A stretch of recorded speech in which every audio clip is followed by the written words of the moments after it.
Social മീഡിയക്കകത്ത് പരസ്യം ചെയ്യുന്നതിന്റെ cost കുറയ്ക്കണം.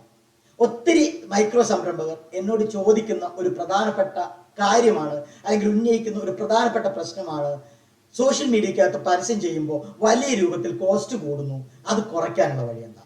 സോഷ്യൽ മീഡിയക്കകത്ത് പരസ്യം ചെയ്യുന്ന സമയത്ത് കോസ്റ്റ് കുറയ്ക്കാനുള്ള വളരെ സക്സസ് ആയിട്ടുള്ള, പ്രൂവൺ ആയിട്ടുള്ള, വളരെ എഫക്റ്റീവ് ആയിട്ടുള്ള എളുപ്പ വഴികൾ നമുക്ക് ഇവിടെ മനസ്സിലാക്കാം.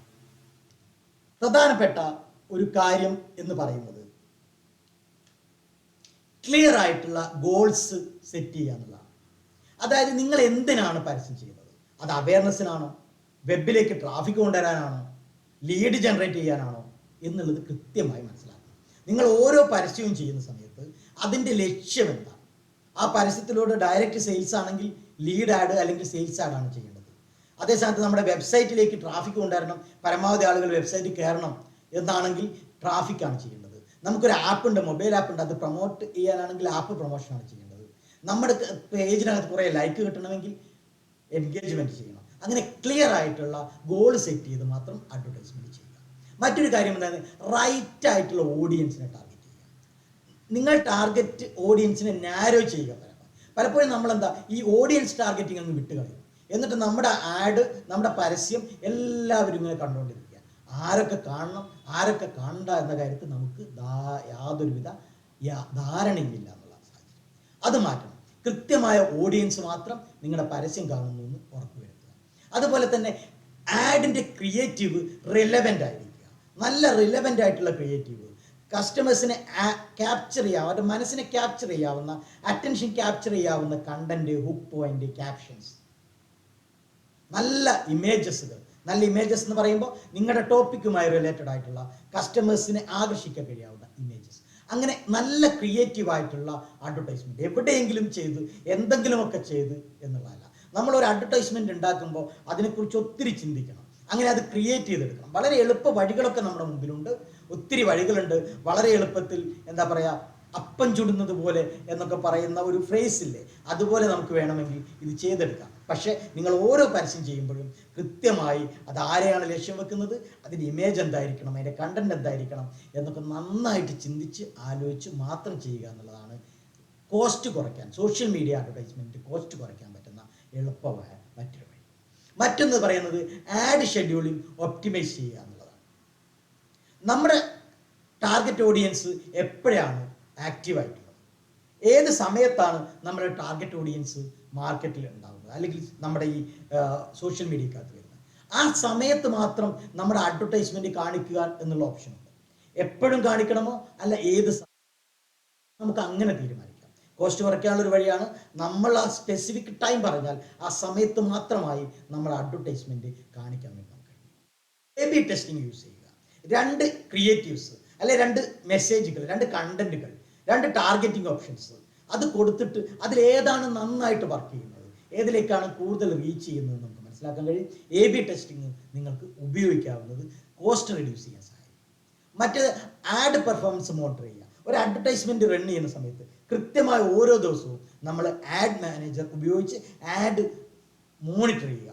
എത്ര പേരെ കണ്ടു, എനിക്ക് എത്ര രൂപ ചിലവായി, അവരിൽ എത്ര പേര്, വീഡിയോ ആഡാണെങ്കിൽ ഇന്നലെ എത്ര പേർ എത്ര പെർസെൻറ്റേജ് കണ്ടു, ഇന്ന് എത്ര പേർ കണ്ടു, എങ്ങനെയാണത് പോകുന്നത്. നമുക്ക് കോസ്റ്റ് കൂടുന്നു, കൃത്യമായ റെസ്പോൺസ് നമുക്ക് കിട്ടുന്നില്ല, റിസൾട്ട് കിട്ടുന്നില്ലെങ്കിൽ ആ അഡ്വർടൈസ്മെൻറ്റ് ഓഫ് ചെയ്യാൻ അല്ലെങ്കിൽ മാറ്റാൻ, പുതിയ ക്രിയേറ്റീവ് യൂസ് ചെയ്യാൻ, പുതിയ ഓഡിയൻസിനെ ടാർഗറ്റ് ചെയ്യാൻ ഒക്കെ ഓപ്ഷൻ ഉണ്ട്.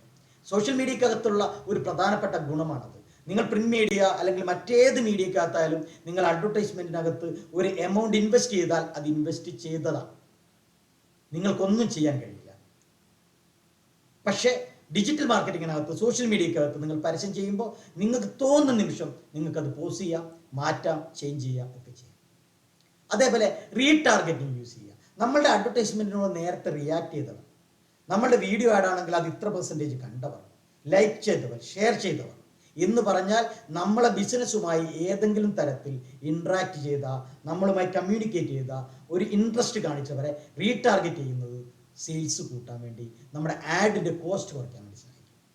ലാൻഡിംഗ് പേജ് ഒപ്റ്റിമൈസ് ചെയ്യുക. നല്ല ഡിസൈൻ ചെയ്തിട്ടുള്ള യൂസർ ഫ്രണ്ട്ലി ആയിട്ടുള്ള ലാൻഡിംഗ് പേജ് ആകാം. നിങ്ങളൊരു വെബ്സൈറ്റിനകത്ത് വെബ്സൈറ്റ് ഇ കൊമേഴ്സ് സൈറ്റാണ്, ഈ കുറേ പ്രൊഡക്റ്റ് സെല്ല് ചെയ്യുന്നുണ്ട്. നിങ്ങളുടെ കസ്റ്റമേഴ്സിനെ വെബിലേക്കാണ് നമ്മൾ ട്രാഫിക് കാർഡ് കൊടുത്ത് ആകർഷിച്ചു കൊണ്ടുപോകുന്നത്.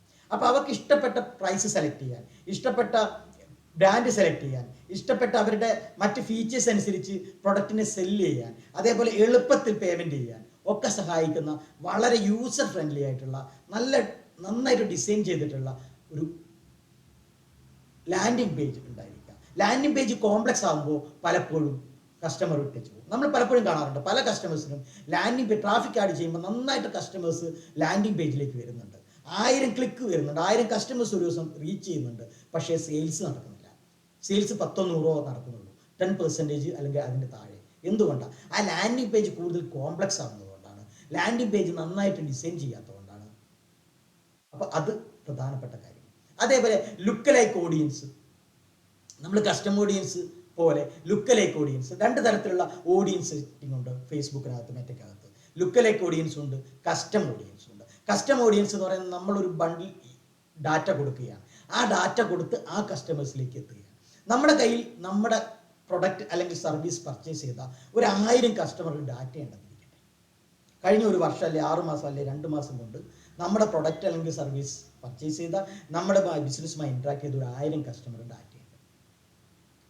ഈ 1000 ഡാറ്റ ഫേസ്ബുക്കിലേക്ക് കൊടുത്ത് അതുപോലെയുള്ള 10,000 ആൾക്കാരിൽ ഈ കസ്റ്റമറുടെ അതേ രീതിയിൽ ചിന്തിക്കുന്ന, ഈ കസ്റ്റമറുടെ അതേ ആറ്റിറ്റ്യൂഡുള്ള ഒരു 1000-10,000 ആൾക്കാരിലേക്ക് നിങ്ങളുടെ പരസ്യം എത്തിക്കാൻ വേണ്ടി കഴിയും. അതാണ് ലുക്ക് ലൈക്ക് ഓഡിയൻസ് സിസ്റ്റം എന്ന് പറയുന്നത്. അത് ഉപയോഗിച്ച് കഴിയുമ്പോൾ ഏറ്റവും നല്ല രൂപത്തിൽ നമുക്ക് നമ്മുടെ പരസ്യത്തിനെ ചെലവ് കുറഞ്ഞ രൂപത്തിൽ നമുക്ക് ചെയ്യാൻ വേണ്ടി കഴിയും. ഇത്രയും കാര്യങ്ങൾ ശ്രദ്ധിച്ചാൽ വളരെ എഫക്റ്റീവായിട്ട് നിങ്ങളുടെ സോഷ്യൽ മീഡിയ ക്യാമ്പയിൻസിനെ നിങ്ങൾക്ക് മാറ്റിയെടുക്കാൻ വേണ്ടി കഴിയും.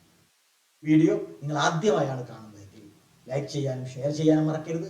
അതുപോലെ ചാനൽ ആദ്യമായി കാണുന്ന എല്ലാവരും ചാനൽ സബ്സ്ക്രൈബ് ചെയ്യുക, ബെൽ ബട്ടൺ അമർത്തുക. പുതിയ വീഡിയോകൾ അപ്ലോഡ് ചെയ്യുന്ന സമയത്ത് അത് ഏറ്റവും ആദ്യം നിങ്ങൾക്ക് ലഭിക്കും. അതുപോലെ തന്നെ നിങ്ങളുടെ സുഹൃത്തുക്കൾക്ക്, നിങ്ങളുടെ സഹപ്രവർത്തകർക്ക് വീഡിയോ ഷെയർ ചെയ്യുക. അവരുടെ സംരംഭ ജീവിതത്തിനകത്ത്, അവരുടെ ബിസിനസ് ജീവിതത്തിനകത്ത് അവർക്കിത് സഹായകരമാവും എന്ന് ഞാൻ പ്രതീക്ഷിക്കുന്നു.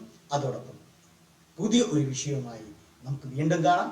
ഇപ്പോൾ signing off. This is Subhash Matnol, right click insights and solutions.